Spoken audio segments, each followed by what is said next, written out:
Over the past few years, everything has changed. Where and how we work and live, the way we collaborate and measure success, and the emerging technologies we use to get it all done. Welcome to The Bridge. Join our host, Scott Kinka, in a series of discussions with top leaders in technology and learn about how they bridge their lives and their businesses into our new hybrid work and AI-driven reality. Our hope is that the insights and experiences will help you on your journey in business and in life from who we were to who we are today. And maybe it'll help you get better prepared for whatever comes next. The Bridge is a service of Bridgepoint Technologies, the nation's leading IT advisory firm. Bridgepoint helps business leaders evaluate, procure, implement, and manage technology and customer experience solutions with a focus on realizing sustainable results for your business growth. And now, here's your host, Scott Kinka. We talk all the time about how we took a pause of being careful during the pandemic. We rushed in, we deployed tech, come what may. But the bad guys didn't care. In fact, the pandemic was a force multiplier for them. Here's a simple truth that IT leaders have to accept. Bad guys move faster than good guys. I mean, think about it. Every system-based attack has a 0 day. AI can help, but AI is also available to the bad guys, right? Ultimately, humans and non-technology remain the riskiest part of all of our businesses. It's the broadest attack vector. I mean, you can put up walls and locks, but you can still open the front door. So what does all of this mean? If we're honest with ourselves, we all know that a state-sponsored or well-organized bad actor with sufficient time and patience will generally find their way in. And yet we are prevention obsessed, security obsessed. We should be. But we don't talk about recovery. It's generally seen as a different topic, a less interesting one, owned by different people in the business. The CISO gets security while the CIO has to deal with DR. But at the end of the day, it's far more common that we have to recover from a cyber event than an actual disaster. Are they not one topic?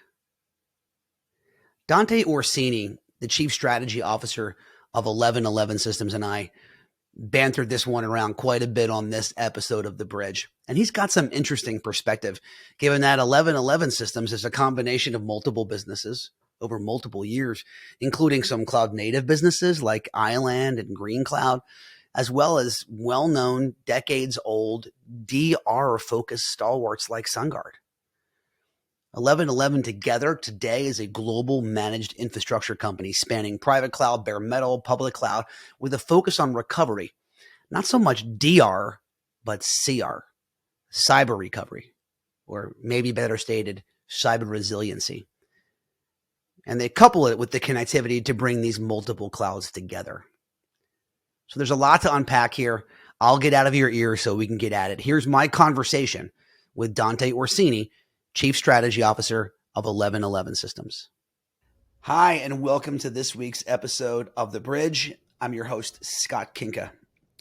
My guest today, I'm looking forward to this one, Dante Orsini. He is the Chief Strategy Officer of 1111 Systems, a company whose name you may not be as familiar with as the piece parts that make it up. We'll hear a little bit more about that, certainly, as we're talking to Dante. Dante, welcome to the show.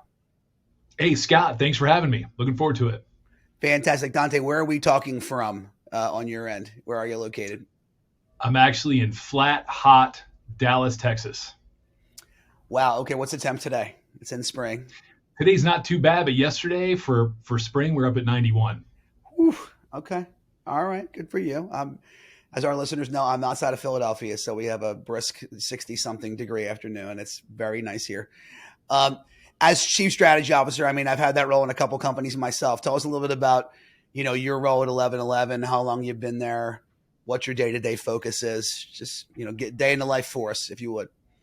Sure. So, I actually came to 1111 via acquisition. Okay. The company I was at prior was called Island, and I was there for close to 15 years, right? So we actually were acquired by 1111 back in December of 2021. So day in the life of my role, I love it. I've got a great team. Really, I think strategy is a fancy title for. I get to work really closely with our product team, our sales team, our delivery team to make sure that we've got the right solution set for our customers today, but also looking out 3, 5, 10 years down the road to make sure we can continually drive value, right? So that means that we work very closely with a lot of what we call our alliance vendor partners, as well as our channel partners that we go to market with together. Fantastic. And anything about you personally? I mean, obviously you're in Dallas. How long have you been in tech? Tell us something we might not know about you. Well, I've been in tech for a long time. I came out of college in '95, so I'm dating myself, right? I was a retail stockbroker, and I moved to technology as fast as I could about 5 years after that. And it's been a fun ride. If I have time, every morning I'm up at 5. I work out with a 20-year-old son, tries to keep me in shape. And, if you catch me on the weekends, I'm probably tearing apart an old gun or shooting something at a range. I get into collecting old firearms. A lot of fun. Very cool. Very cool. And then 1111. So, I mentioned it earlier, probably the biggest company. Nobody, people aren't as aware of the brand, but certainly you already mentioned Island. Tell us the heritage. What makes up what 1111 Systems is today? Yeah, great question. So, like myself, I wasn't aware of 1111, a couple of years ago until we were running a process with Deloitte, right? So, yeah. I think what's unique is the lineage of 1111. Actually, our founder, Brett Diamond, him and our CRO, they came from the connectivity space. So their most recent exit was a company called Hudson Fiber Networks. They built out ultra low latency fiber connectivity globally, targeting the largest banks in the world as well as healthcare. So they sold that business in 2018, and when they started to look around the market, they had a lot of interest in what they were going to do next. And ultimately, they put a plan together. They had 17 different PEs that were very excited about investing in the company, and they ultimately chose a company called Tiger Infrastructure Partners. That's our PE sponsor. They've worked with them for many, many moons. And point being is they wanted to take what they knew about connectivity, and rather than building the physical asset, they're going to focus further up the stack with things like SD-WAN. But they want to literally go out and acquire platform businesses specifically focused around cloud security, and then wrapping that with the third pillar being connectivity, right? And delivering that all in a single platform. So if you look at the M&A side of the business, right, they were really looking for core platform businesses that had success growing organically. Take us, for example. We were privately held around for 25 years. We were self-funded. So when they looked at us, we were global in nature. So they thought it was a great way to start, what they were doing on the cloud side of it, being, hosted, managed infrastructure, if you will, things like backup, disaster recovery, infrastructure as a service. They also acquired, 20 days before us, a company called Green Cloud Defense. And Green Cloud, very similar solution stack as us. Difference was they also, rather than delivering security for their own platform, which they did, that's where our focus was. They were actually delivering security for customers on-prem, right? Or regardless of where the workload existed. So they had a managed security services suite. Okay. So that was very accretive to what we did. But if you fast forward, there were a couple other small tuck-ins along the way, mostly around carrier services and professional services. And then we acquired the recovery services business as well as the cloud and managed services business from SunGard in November. So that was big. So I think we went from, approximately 300-ish, employees to well over 1,200 at this point. Wow. Okay. So 1111 Island, SunGard, Green Cloud's in there, a few other, and then recently Unitas Global. Yeah, that was part of, I would consider that more of a tuck-in. So we picked up the, I would say the private cloud business there, approximately 50 customers. But right now, we've got about 60 points of presence globally, over 5,000 customers. And I think the key, though, is that, looking at the platform side of this, there's been very little overlap in what we do, right? So bringing that all together on a single platform is really where we're focused. And I think that, working with the customer base that we have today, there's a lot of opportunity to continue to drive value to those folks based on the cumulative sum of the portfolio, if you will.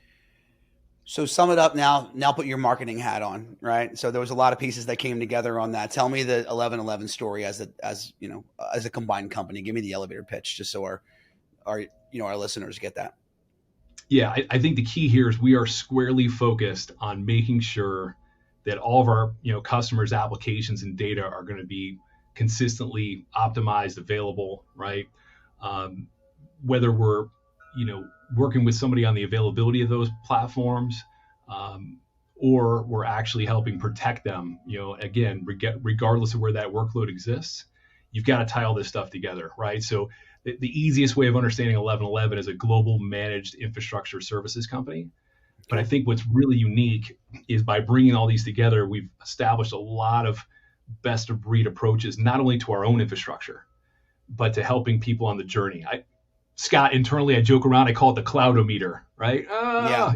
Where is someone on their journey, right? How can we help them? Can we help them in their own data center? Can we help them and where they're looking to, protect data, secure data? What are they doing for application availability? Do they need someone to help them modernize these applications and help them in that transition to cloud? Let's face it, the operating environment that people are in today is much different than it was even a couple years ago. You've got people trying to, nurse whatever they have on-prem for however long they can. But the more and more CIOs I talk to, the more, people would say, hey, if there was an easy button, that easy button was SaaS, I would do it for everything, but I can't, right? So trying to help these organizations, get to where they need to be, wherever they are on that spectrum is really where we're focused. Dante, will you provide those plus up services, even if some of the workloads are destined for hyperscale, or is it generally okay? So whether it's your infrastructure, their infrastructure, or even a journey, a repatriation journey back to some kind of hybrid as they're realizing what may or may not work well in hyperscale, you're there for the journey across the board. Correct. That's exactly it, right? And I think that's been the part that's been super exciting for me, because where I came from, we were very focused on our own platform, right? Yeah. And that's what allowed us to scale. But I also understand that things have changed dramatically for our clients, right? And when you look at that operating environment, like I said, could be on-prem, could be in multiple different public clouds, various different SaaS providers. How do you make sure that those applications and data are constantly being optimized, available, right? And God forbid something happens, how do you recover? So having that domain expertise, regardless of where the workload exists, is critical. Super interesting, Dante. When let's go back a couple of years, right? I mean, everything is it's like the start of time anymore, right? It's kind of pre-pandemic and post-pandemic, right? In that whole journey, it was still Island at the point of the pandemic, right? Or was that already? So the 1111 Island thing was post-pandemic. Correct. Yeah. Got it. Take us into that journey a little bit. Let's just step out of being technologists for a minute and let's just be business people. We have a lot of listeners who scraped a lot of knees in March, April, May, June of 2020. You were chief strategy officer at that time at Island as well? Yeah, I think my title was a little different. I think it was SVP of business development, right? Same role. You. So, you were in the room where it happened. I mean, tell me about your journey as a business and making decisions on how you were going to work, what you were going to do, sending people home, just how'd that go? Walk us through your journey a little bit. Yeah, Scott, I wish I had a great story for you here, but the reality is we were already, to find the right talent as a cloud provider, we were already a distributed workforce. Yeah. Okay. Right. So it wasn't that big of a deal. I think that, and again, we've got folks that are in North America, EMEA, APAC, and have for over a decade. Right. So I think from that perspective, like internally, we were already set up for all the infrastructure required to operate completely distributed. Right. Yeah. So we didn't really go through the challenge that a lot of companies, perhaps did. I do think that when you're, continuing to expand in let's call it virtual teams, you've got to have some really strong management, right? And some really good collaboration tools. And again, fortunately, that foundation was already there, right? Yeah. Now it did change, the way that people, I think that some people did appreciate if they were in a region where there was a corporate office and there was opportunity to see people on a day. Let's face it, a lot of us are social, and to relegate that to a screen like we're on right now, that was a tough transition for a lot of people. Yeah. And I do think that, we've also seen it's changed a lot how, people are sourcing different solution types, right?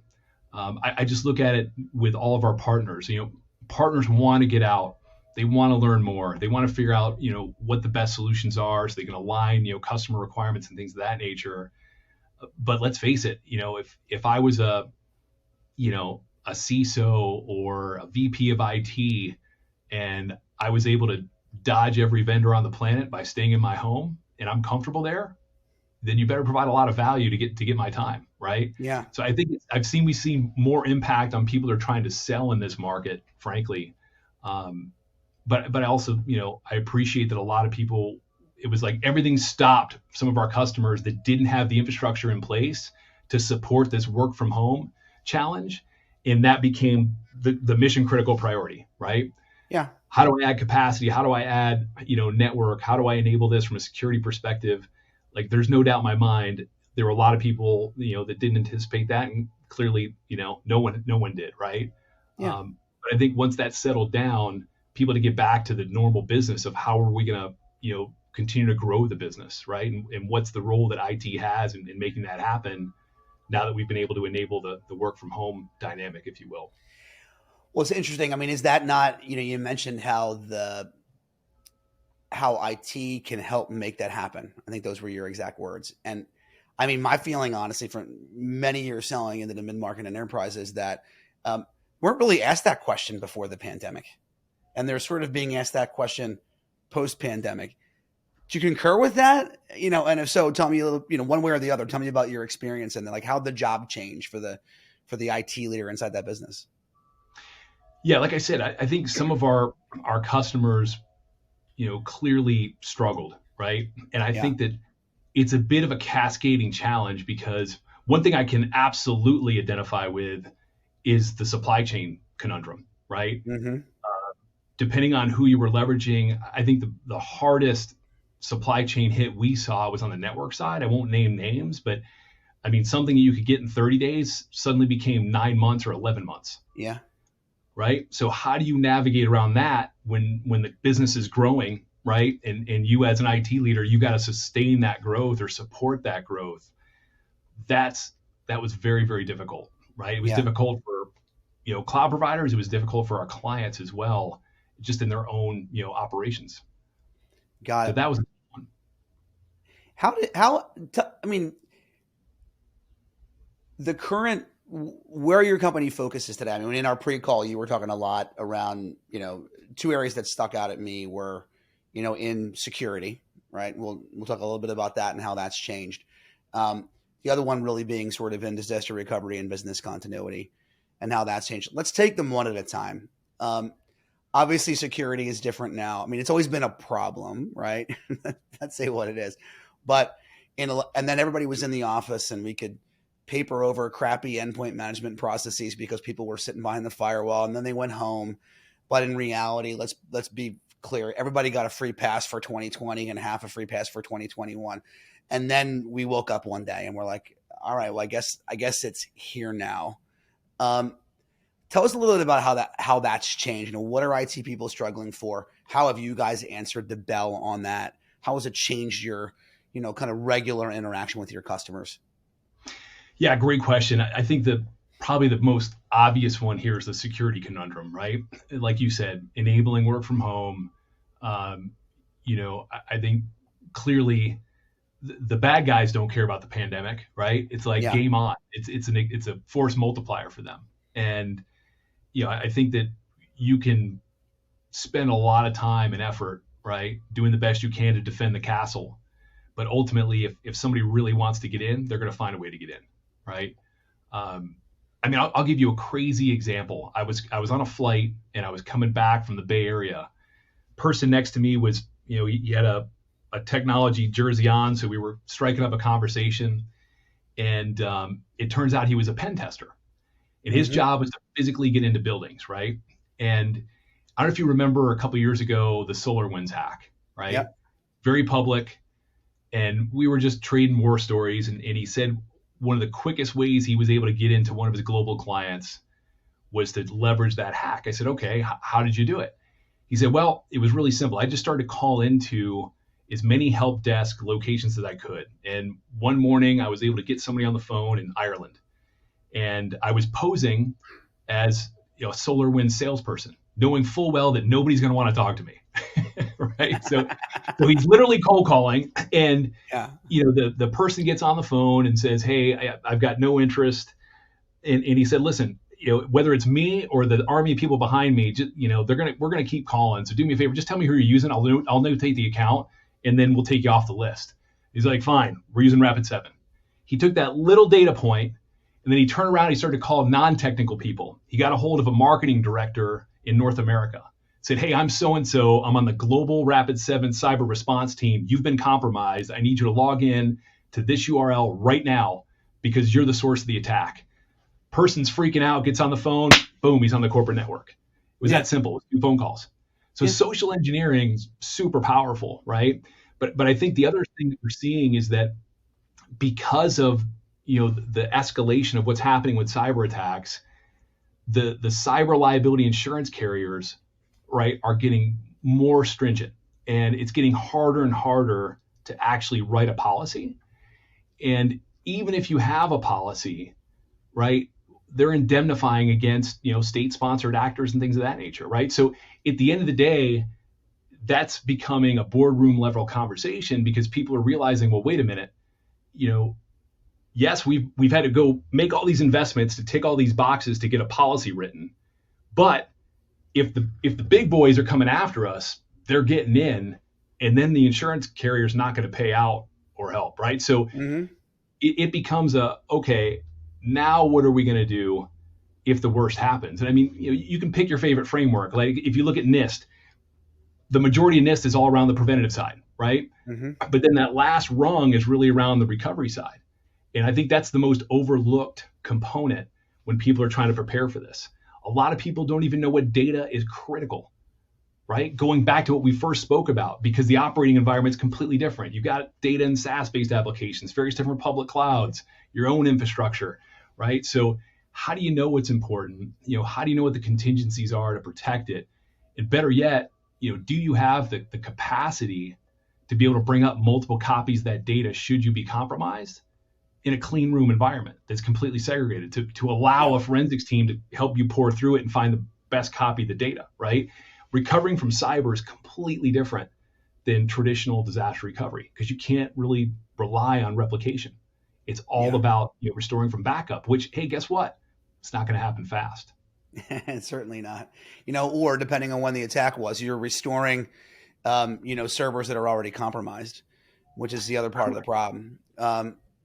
Super interesting. I mean, we've always had a tendency to think of disaster recovery as, disaster is the wrong word there, isn't it? Right? If you're, particularly when you're thinking about that recovery is much more common from the cyber side than it's going to be from, fire, flame, pestilence, what I mean? Rivers turning red, right? Kind of events at the end of the day. But you pulled the two things together. I said earlier, like we talked about security and we talked about disaster recovery, and you just attached sort of the last rung of the NIST framework to pulling DR into the security, framework. Is that how you guys talk about it? I mean, is it one conversation or two? It's definitely how we talk about it. We've seen this change recently in the last couple of years, right? A lot of folks are starting to pull that stuff under the CISO where it didn't sit before, right? And I think that, maybe the conversation doesn't originate there, but it definitely ends up there, right? Yeah. One of our folks that we work with really closely in the channel is 100% focused on the enterprise space. And, the way that he describes it, he's like, look, nobody wants to talk about DR anymore. All they want to talk about is CR, right? Cyber recovery or cyber resiliency. More importantly, the way he put it is everything that folks like us, and if you look at the security vendors in their space, all these different point solutions or a managed provider like us, there's thousands of us out there on the preventative side, right? And in his words, he's like, you all are defending against the JV team, right? And that's what he said, that a state-sponsored actor or a really well-organized bad actor, right? Chances are they're going to get in, right? So what are people going to do when that happens? And I think that You got to have a multi-layered strategy 100% on the preventive side. Like there's no ifs, ands, or buts about it. And how you get there is being intellectually honest with what your team is capable of and where you're going to make your investments. That's why we're seeing so many people gravitate towards either SaaS-based or managed security services to help augment. And that's another huge challenge too. I mean, Scott, think about it. The whole, great resignation going on. Who do you think's got a better opportunity to retain security talent? A provider that focuses on nothing but that, where they get to play with all the latest toys, right? Or a manufacturing company, right? 100%. I mean, there's just no way. If you just look at North America, I think there's I don't know the exact number, but there's a site that actually tracks this. I think there's 1.1 million gainfully employed security professionals today, right? Okay. With over 600,000 open recs. Yeah. Right. So there's no unemployment in that space, and there's clearly a deficit in talent, right? So where's the talent? Look at how many of those businesses do they consider security a full-time job too, right? I mean, any job that's an also job is the job you don't do very well, where at least you're not chopping the same wood every day with a sharp axe, right? So no question going elsewhere for that. And I love what you said about being intellectually honest, because look, what you said is accurate. At the end of the day, regulatorily and from a compliancy perspective, in security, we're not required to be perfect. In fact, we're expected not to be, right? We are expected to have documented policies. We're expected to educate our people. We're expected to have a plan. We're expected to be able to demonstrate that we actually run the plan. We're supposed to have logging to demonstrate that we can get ourselves out of a situation and have the forensics to be able to do so. But you're never expected. That's the big misnomer here. You're never expected to be perfect. You're expected to be able to have the artifacts to trace it back. And ultimately, to your point, that you're able to recover from it. You mentioned earlier, I thought it was really interesting. You started talking about mistakes people make, right? You said, I think the example that you gave was, you said, most businesses don't even know.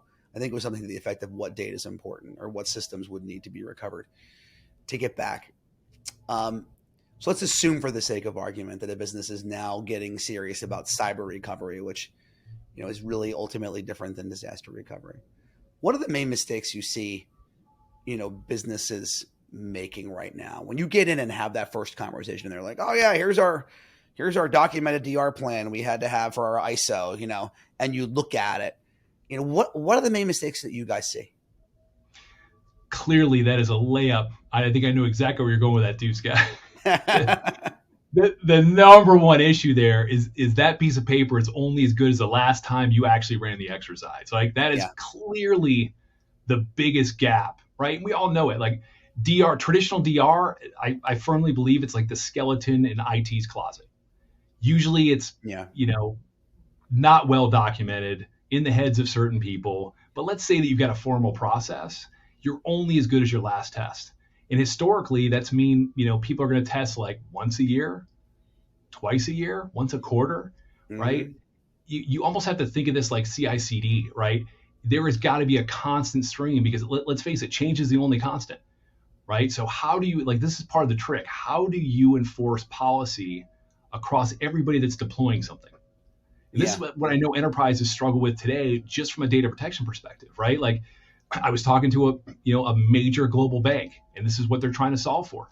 They do a fantastic job of having a modern data protection platform for every data center they have, right? But when they've got different internal customers, think dev teams or lines of business, deploying stuff in AWS, Azure, GCP, right? How do they enforce policy to make sure that all those workloads have the same level of data protection? So if and when something goes wrong, they know that they're following the corporate standards, so they have a path to recovery. It's very difficult, right? Well, and are the people in the business, not just the technical people, consulted on what the important priorities are? I mean, I find often that, the story that you just said implies that the people that are working on the data know how to classify the application or data that they're working on to meet a certain level of policy, right? No business is going to be able to afford, a recovery time objective of immediate, you know what I mean? on every piece of data inside the business right now. But, do you find that there's a disconnection between the technical people who are trying to build that stuff and the business who's deciding, hey, we can't afford for this thing to be out for 2 hours. This thing we can hold till tomorrow. Like, is there a disconnect between the business and the technologists often too? Typically there is. I will say that a lot of people have been working consistently on that. Like, I think it's a little bit different now than it was, let's say 3 to 5 years ago. Yeah. But I still think the larger the organization, the more challenges they have there, just because the sprawl, in general. Yeah. But I do think like cyber is definitely shining a light on this more than anything.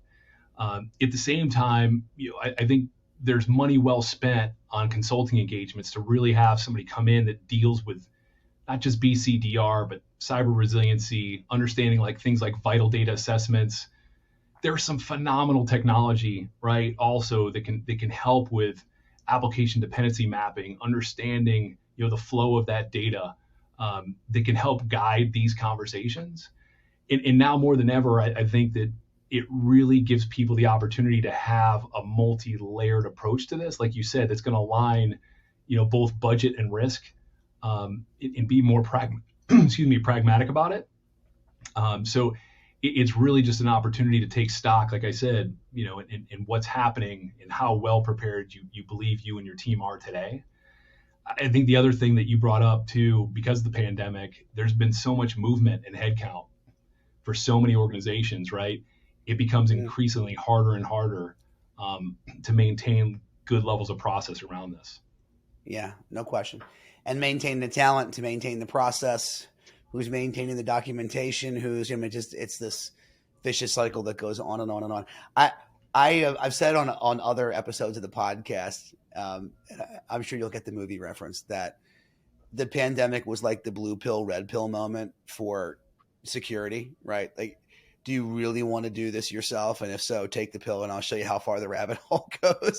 You know what I mean? Like, or bring in a partner, right? Bring in a consultant, bring in an 1111, bring in somebody to help build governance. And by the way, interestingly enough, assuming you pick the right vendor, that also helps you from a compliance and documentation perspective, because, not having it yourself versus having someone else do it, it's a way to, I don't want to say push responsibility, but you lean on somebody else's sharp axe, right? In regards to doing that. Super interesting. This has been a wild conversation.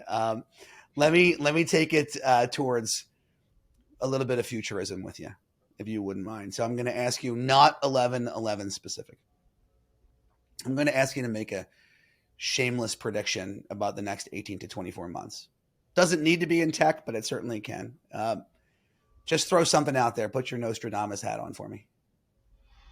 It's a tough one, right? I swear I think of my CTO when you ask that question, right? Yeah. Because, unlike myself, vacation for him is going to things like Black Hat, right? And has been for a long, long time. And every time there's been a hack that shows a little incremental growth on capability, right? He's a firm believer that the big one's coming, right? As in something that's going to cripple a lot of people. And I'm telling you, the bad actors are moving faster than the good guys, right? Yeah. And that's the part that I think keeps a lot of us up at night. My biggest fear is that clients don't take this serious enough until it's too late, right?